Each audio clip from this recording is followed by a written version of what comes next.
മഞ്ജു പറഞ്ഞത് വളരെ സത്യമായിരുന്നു.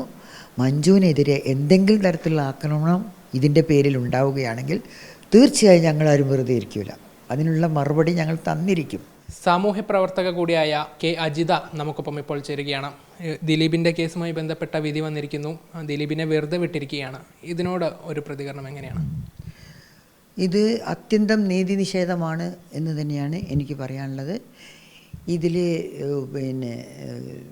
ദിലീപ് പറഞ്ഞു മഞ്ജു വാര്യർ പറഞ്ഞിട്ടാണ് ഈ കേസ് തുടങ്ങിയത്. കേരളത്തിലെ ഒരു സംഘം, ക്രിമിനൽ സംഘം, പോലീസിൻ്റെ സംഘം ആണ് പിന്നെ അയാൾക്കെതിരെ ഗൂഢാലോചന കേസെടുത്തതെന്നൊക്കെ ദിലീപ് പറഞ്ഞതായിട്ട് അറിയുകയുണ്ടായി. ഇത് എന്താ പറയുക, കറുപ്പ് വെളുപ്പാക്കുക വളരെ എളുപ്പമാണല്ലോ ഇത്തരം കാര്യങ്ങളിൽ. ചെറിയ ചെറിയ മീനുകളെ ശിക്ഷിക്കുകയും വലിയ മീനിനെ വിട്ടയക്കുകയും ചെയ്തിട്ടുള്ള ഒരു കേസായിട്ട് ഇതിനെ മനസ്സിലാക്കണമെന്നാണ് എനിക്ക് തോന്നുന്നത്. ഇത്തരം വിധികൾ ഒരിക്കലും നമ്മളെ തളർത്താൻ പാടില്ല. അതിജീവിത എന്നോ വിജയിച്ചു കഴിഞ്ഞിരിക്കുന്നു എന്നാണ് എനിക്ക് പറയാനുള്ളത്. സാങ്കേതികമായിട്ടുള്ള പരാജയങ്ങളൊന്നും നമ്മളെ ബാധിക്കാനേ പാടില്ല. കാരണം കേരളത്തിലെ ജനങ്ങൾ മൊത്തത്തിൽ അതിജീവിതയെ പിന്തുണച്ചതാണ്. ഐസ്ക്രീം പാർലർ കേസിന് വേണ്ടി 15 വർഷത്തോളം ഫൈറ്റ് ചെയ്ത ഒരാളാണ്, ഒരു സംഘടനയാണ് അന്വേഷിച്ച്. ഈ കേസിൽ ഇയാളെ പ്രതിയാക്കാൻ പോലും ഞങ്ങൾക്ക് പറ്റിയില്ല, പ്രധാന പ്രതിയെ.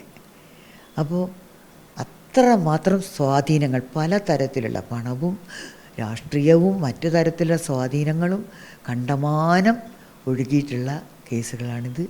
അതിൽ കോടതികളും ജഡ്ജിമാരുമൊക്കെ ഉൾപ്പെട്ടിട്ടുണ്ട് ഞങ്ങളുടെ കേസിലൊക്കെ. ഞാൻ എൻ്റെ ഓർമ്മയിലെ തീനാളങ്ങൾ എന്ന് പറഞ്ഞ ബുക്കിൽ ഐസ്ക്രീം പാർലർ കേസിൻ്റെ അനുഭവങ്ങൾ കൃത്യമായിട്ട് എഴുതിയിട്ടുണ്ട്. അപ്പോൾ അതുപോലെ ഇതിൻ്റെ കഥകളും ചരിത്രത്തിൽ എനിക്ക് തോന്നുന്നു അതിജീവിത എഴുതിയേക്കാം. നമ്മളതിന് കാത്തിരിക്കുകയാണ്. അതൊന്ന്. പിന്നെ ഇതോടെ അവസാനിക്കുന്നില്ല. ഇത് ഇനി ഹൈക്കോടതി, സുപ്രീം കോടതി, ഇനിയും കോടതികളുണ്ടല്ലോ. നമുക്ക് കാത്തിരിക്കാം. ശരിക്കും പ്രകോപിപ്പിക്കുന്ന തരത്തിലുള്ളൊരു വിധിയാണെന്ന് ഞാൻ പറയും. പ്രകോപനമാണ് ഇത് ചെയ്തിട്ടുള്ളത്.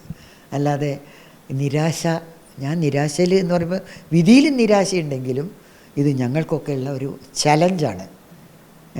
നിങ്ങൾക്ക് ഒരിക്കലും നീതി ലഭിക്കില്ല, നിങ്ങൾ എത്ര തന്നെ കളിച്ചാലും. അവിടെ പണവും മറ്റു സ്വാധീനങ്ങളുമേ ജയിക്കുകയുള്ളൂ എന്ന് വീണ്ടും വീണ്ടും നമ്മളെ പഠിപ്പിക്കുന്ന ഇത്തരം വിധികൾ, ഇതിനെതിരായിട്ട് തീർച്ചയായിട്ടും ഞങ്ങളൊക്കെ പ്രവർത്തിക്കും. മഞ്ജു പറഞ്ഞത് വളരെ സത്യമായിരുന്നു. മഞ്ജുവിനെതിരെ എന്തെങ്കിലും തരത്തിലുള്ള ആക്രമണം ഇതിൻ്റെ പേരിൽ ഉണ്ടാവുകയാണെങ്കിൽ തീർച്ചയായും ഞങ്ങളാരും വെറുതെ ഇരിക്കില്ല. അതിനുള്ള മറുപടി ഞങ്ങൾ തന്നിരിക്കും. ദിലീപിന് കുറേ ഫാൻസ് ഉണ്ടാവും, ഗുണ്ടകളും പണം കൊടുത്തുണ്ടാക്കിയുള്ള കുറേ ഫാൻസും. അതിനൊന്നും ഞങ്ങൾ പേടിക്കുന്നില്ല. ഞങ്ങൾ ചാലഞ്ച് ചെയ്യും. ടിവിൻ ഡൊമിനിക്കിനൊപ്പം നന്ദഗോപാൽ, മീഡിയ 1, കോഴിക്കോട്.